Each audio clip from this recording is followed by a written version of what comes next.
Heat and Dust, 1975, a novel by Ruth Prawer Jhabvala, won the Booker Prize in 1975. The story unfolds across two interconnected timelines, set in the 1920s and the 1970s, exploring themes of freedom, identity, and cultural clash. In the 1920s, during the British Raj, Olivia moves to India with her husband Douglas. Quickly disillusioned by the restrictive British colonial society, Olivia seeks escape and embarks on a passionate affair with the Nawab, the local prince. In the 1970s, an unnamed narrator, who is Olivia's granddaughter-in-law, travels to India to learn more about Olivia, her grandfather's first wife. The narrator inherits letters from Olivia to her sister Marcia, which reveal the affair and Olivia's eventual elopement with the Nawab. Olivia had been Douglas's first wife before he married Tessie, the narrator's grandmother. After Douglas's recent death, Henry, a longtime friend of his from colonial India, delivers the letters to the family. Intrigued by Olivia's story, the narrator journeys to India to retrace Olivia's steps. Arriving in Bombay, the narrator is struck by how different India looks from the descriptions in Olivia's letters. While staying in a hostel, a woman who has lived in the country for 30 years talks to the narrator about India's downfall, pointing out the poverty visible from the window.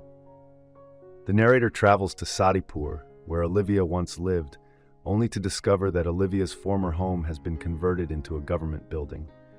She rents a room from Inder Lal, a local official who lives with his wife, Ritu, and his mother.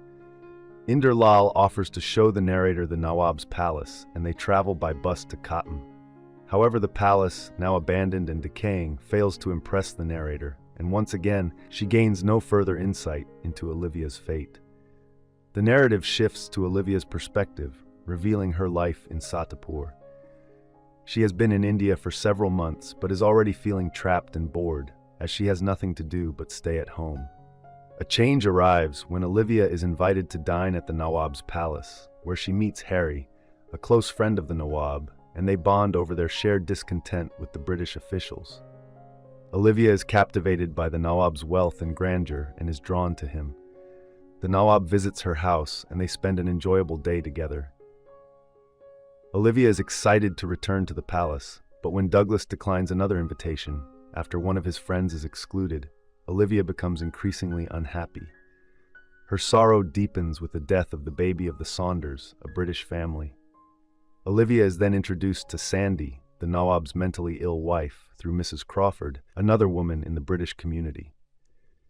Meanwhile, the Nawab, disappointed by Olivia's refusal, invites her to a picnic near a local fertility shrine, Baba Ferdau. During the outing, Olivia and the Nawab grow closer and their bond strengthens. Meanwhile, the narrator continues to settle into life in India, developing a routine, learning Hindi, and dressing in saris. She forms a friendship with Inder Lal, who shares details of his arranged marriage to Ritu, describing her as plain and simple, which reveals a layer of complexity to his personal life. As the nights grow warmer, the entire household begins to sleep together in the courtyard. One night, Ritu screams in her sleep, causing alarm. Inder Lal's mother and the narrator manage to bring her inside, where the mother calms her with some form of prayer. After this event, the narrator and Inder Lal's mother become closer. The narrator spends more time with a local group of widows, including their leader, Maji, who is believed to possess special powers. She also meets a man named Chid, who claims to be on a spiritual journey sent by his guru. With no place to stay, Chid moves in with the narrator. While the people of Satipur regard him as a holy man, the narrator sees his materialism, greed, and obsession with sex. Despite her reservations, she finds herself inexplicably drawn to him and agrees to have sex with him. During a festival, the narrator, accompanied by Inder Lal's mother and her friends, visits Baba Ferdau and begins to feel a sense of belonging within the community. Meanwhile, Ritu's condition worsens and the family locks her in the house. They attempt an exorcism by poking her with a hot iron, a practice the narrator disapproves of.